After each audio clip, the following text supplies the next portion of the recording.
soya bean meal tamu sunflower na 5% concentrate kugira ngo ihure ryanje nerya yero. I'm called Taylor Macklin. I used to have a business, a shop in this Mbala city, but nowadays I transferred to poultry keeping. So you can see I have my layer hens here. They are laying good. They are laying in a good way. So I call you all. I call you upon all of you to come and join me, because in poultry keeping there is everything, because you can get much profits than the other time when I was in shops. Thank you. Well, basically, I have visited this farm to ask you how you are trying to manage this poultry business in urban areas. So briefly take us through how you started, what inspired you to start. Some farmers inspired me to start because I started earlier with broilers, but later they told me that these layers bring more profits than broilers. So I started with 200 chicks. So when I started, I started with like it was not a lot of money, because one chick was at 4,000 one chick. Okay. So when I started with 200 chicks, that makes 900 shillings to make the total of 200 chicks. Okay. Yes. So from there, I started growing these layers that you are seeing here. Katandikana nkoko bibiri. Okay. Natandikira nyine nkoko bibiri, natandika kurisa. Ko kuza kutandika kurisa no banzo yombeke ekiiju. Okay. Ekiiju cyo ko kucombeka notamu coffee husks ebishu by'omwana. Ebishu by'omwana ebyo ko kubitamu obanza ofuhira with disinfectant. Nko kumwaza kutahamu mwabanza mwadipinga ebigere byanyu omu buffet mu disinfectant kugira ngo ineneke zikakubariho otukoko ninga ekyakwaza kuteganisa enkoko zange kisigare nkahe mu disinfectant. So kumara kuzitamu ofuhirira ekiiju orinda 3 weeks okweni kumara okwezi. Weeks ezishatu ko kumara kufuhirira noba wabukingira enkoko zawe. Izo barba kugira ngo uze kuzacira nohemba omuriro.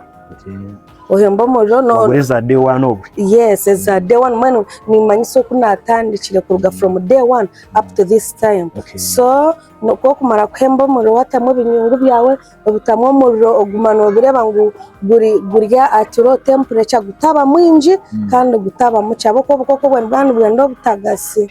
So na obukoko bwe nabutamu bwakura no making sure ngo enkoko ezo at least after every 7 days zine kuba nizijama. Tujama ebiri 17 tujama ebiri 14 tujama ebiri 21 kugumizamu kurugira ntwatwine rota yo kujemeraho bajikwera schedule. Yes, bajikwera ejo schedule bajikwa okora gumeno jama bako nkoko zitajemerwe zija zirwara zitandika kufa. Kunkanya yo kugira ngo nkoko zanje nkazijemaje inkoko zanje tizirafire nkazitunga noreba hati nizitera amahuri every day nizitandika kutera aha wiki ya 18. So icyakwisipira ngire kutandika kikakiri cyo cyakwetege wayaka kuzo mu kutunga inkoko kikakiri inkoko zikora amago abo kubanisha ntushomesa abana bandi no mushira wanjye nakora kunkananye ninkora ndi kurebera inkoko ezi kandi ntushomesa j'abana aha iture nawe kandi twine n'ibindi bintu byinshi ebitwihiremo, and of which now turion tuza ku expanding this project abo kuba aho kureba none nawe turion tuza kuhombeka kugira ngo tuhakore tucyange twine nkoko 10 abo kuba umwanya kutugubazire twashanga ngo tuzakore kiju ekine nanka double story. Yes. So ahantu tuza kutaho 500 chicks nahi gusto ezo zikwanza zikora nkoko 10 abo kuba nkoko zimizikore sente abo kuba ko kuza kubaramo ushanga nkoko buri zo banetera ihuri ryo nibo kubuguza shiringi 4 noba nokore sente oba okuruguza bitano ne sente. Yes, so nico kyatumire nayenda ngu ntunge nk'okwezi ahabw'okuba nkashanga niziraho kakureeta sente. Orikutandika ukafuna challenges ki? Orikutandika ko omuntu waba atakukimanya atatwire mu business ukafuna challenges zi? Challenges zikaba zitari nyingi ahabw'okuba nkashomaho agriculture. So kunashomera agriculture nkashoma diploma in crop production and management. Konka kutoba ntushoma that cropping tuba ntushoma na animal production and management. So okurugira kugira ngo nkabanyineho okunashomeraho kachari ebintu tibiranteganise munonga kandi enkoko zanje kugira ngo no mukuzijema kwazo nintwara obwire nzijema mwenu making sure intaho security kugira ngo omuntu yije atakutahamu takushika nazo mu kijo kini nikikora mukana omuntu ori kuza kukizamu nikakimwe abanza gukora nawe nicyari gukora kandi nabwe tukugira ngo baza mu bijare no akaba nimbubwira ubunji nyebereho ndikuzimanaging ndikuzirebera. So family yemerera abahango bukwingana ki kandi twemerera mu nkoko zingahi as of now? Ejo sha twemerera mu nkoko 198 abo kuba nkaferwa mu nkoko 2. So family y'abahango bukwingana ki? Abahango Karika the whole plot of land ndamwingana ki because twenda kwisipara ngo umuntu ari yo kubeba kujya mu kanya kace from there to there. Yes. It is 30 by 50. 30 by 50. Yes. And you're setting up all these structures otireme nkoko inembuzi mbiro nyine nembuzi nyinshi konka mazire kuziguza kwa ngenda gukora hekijo cy'nkoko akubashangire ruyaro mu nkoko harimo kintu cyangwa kizikunyamba singe binde imbere nimba ni practicing. Tugambira transition ya ukorwa mu nkoko za broilers kuzo za layers ukuwa transition je kurwa kuriya kuzo. So okurwa mu nkoko za broilers kuzo mu layers nkatunga inkoko za layers for 2 years. Konga inkoko za bamba za broilers konga inkoko za broilers umwezi kabani zikunda kurwara no kufa oshanga mortality rate eri mpango eri high kandi n'ekindi customers inkoko za broilers no shanga no tukabani tugirisa from day 1 okwisya 28 days inkoko nituzibarira mu days and weeks not in a month.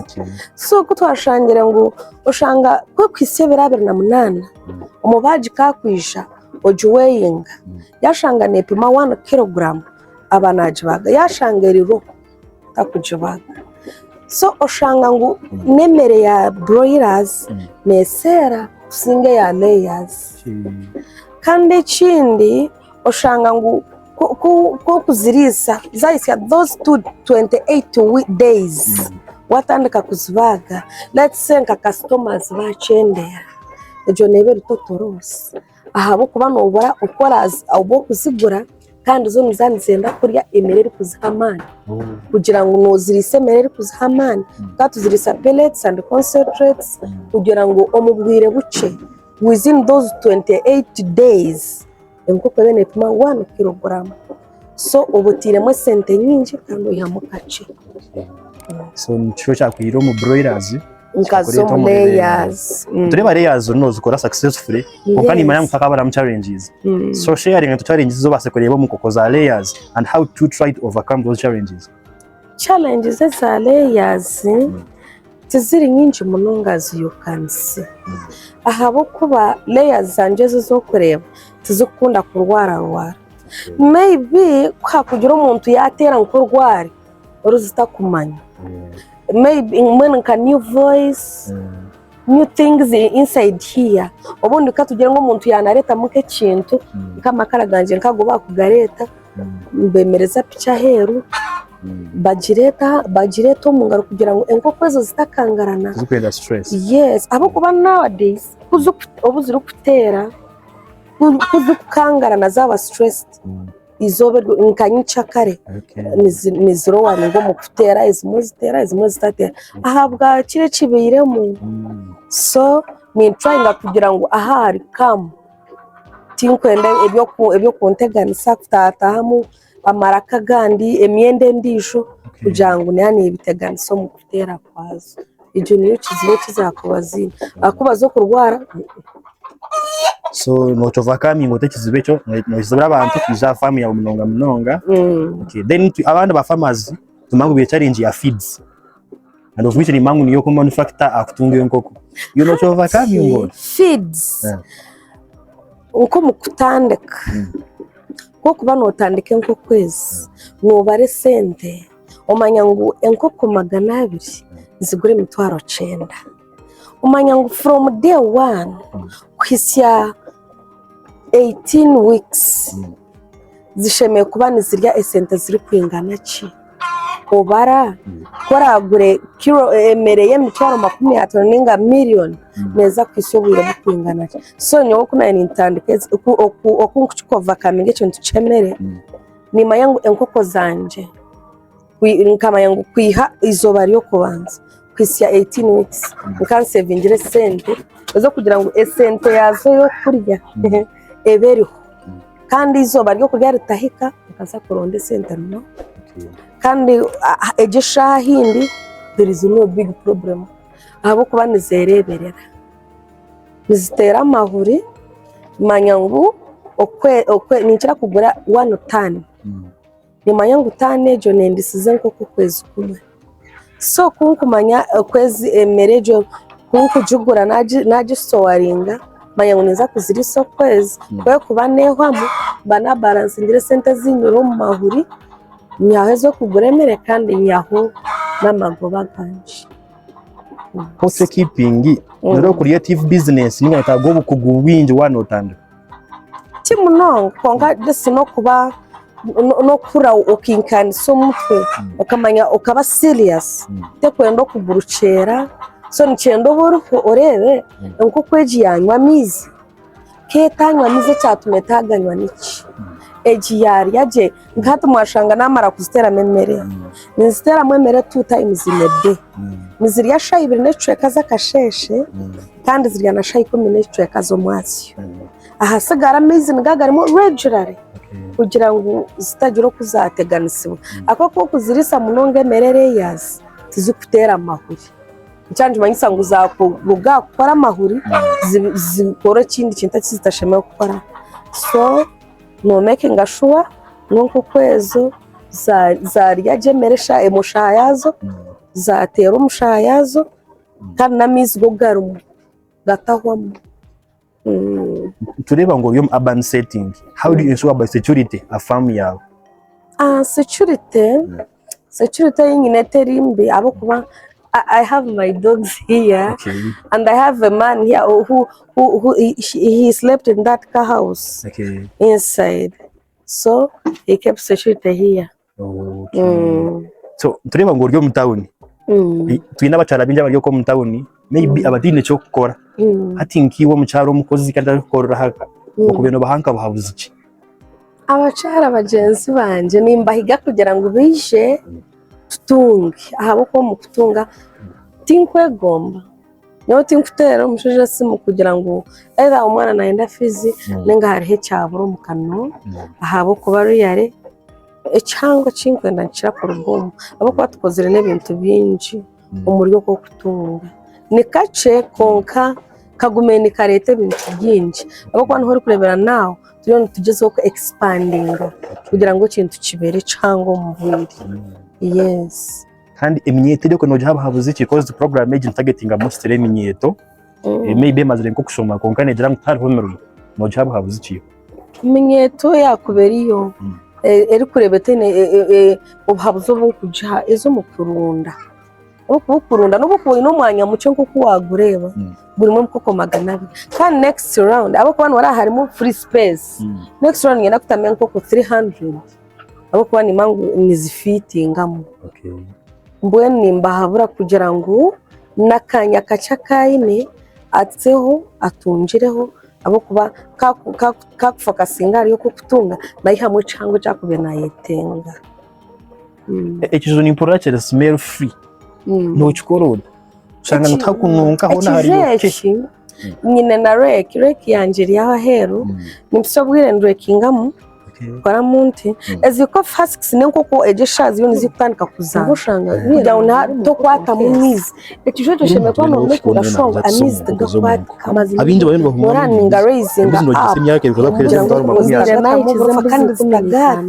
so ni making ashongo amizi tigaya tukamo kandi ekijo cyanjye niho uri kureba ncyakirizo free tikine mu burwira kandi ureba na species enyombeka yaco urabona harimo species kugira ngo hatazamwo burufa abo kuba kukiri kuba fidgeted washanga nkebe baho obitira higuru nko ko jina yenda fresh air nicimanyisa ngo ntakuzamwo coya akwatane hazemwo mwikamubi konka tunorana hatamu fresh air netaha muje mbone hari free ati nko abantu setting umuntu nayetaga ki atakatanicire kutunga nkoko ebiti yagine kwetagaruka kuba biro available batakatanicire kutunga icyo kubanza ne capital ashemere kuba ine capital kubara kureba ninyende nkoko 10 inkoko 10 zo nizitwara shiringi zingahe ekindi ashemerire kumanya enyombeke y'ekijuneya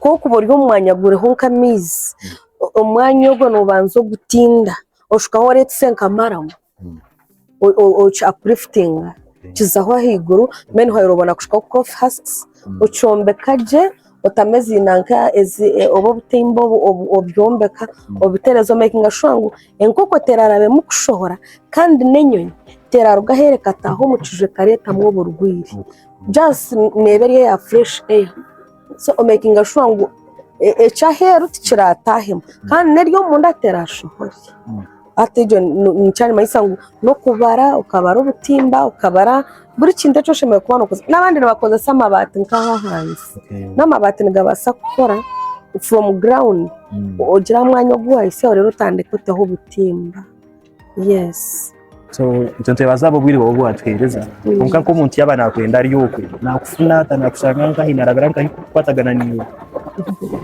umuntu wakwasa kubona nyenda nenga ari kwenda kohereza wanje nyine namba yanje Yesu ya WhatsApp niho ari kubasa kumbonera tukaganira nkongera kumushoborera uko kutunga kuri kugenda ebirumu challenges ebirumu advantages na disadvantages zirimo kabasa kongera kumumanyisa namba yanje Yesu ni 085 22 1085. Okay, so how do you ensure that you get market of your farm produce like eggs and the chicks themselves? Ekintu cha market ni what chizi ahabo kuba ndio musite. So for the fact that ndio musite site yitu ni mpango nibetenga mahuri niho uri kurebera ninza no kongera yo abo kuba market yeru negesha enkoko zukutera buri zoba amahora gutera negashohora so akatare karuho abo kutunga bije tutunga akatare karuho yes. So we thank you for your time. Thanks for sharing with us. Thank you for welcoming us on your farm and giving us the knowledge. Hope if you're watching you have learned something from this madam. And in case you want to get in contact with her, you can call on the numbers on the screen. If you watched up to this far, kindly subscribe to the channel, hit the notification bell. See you in the next one.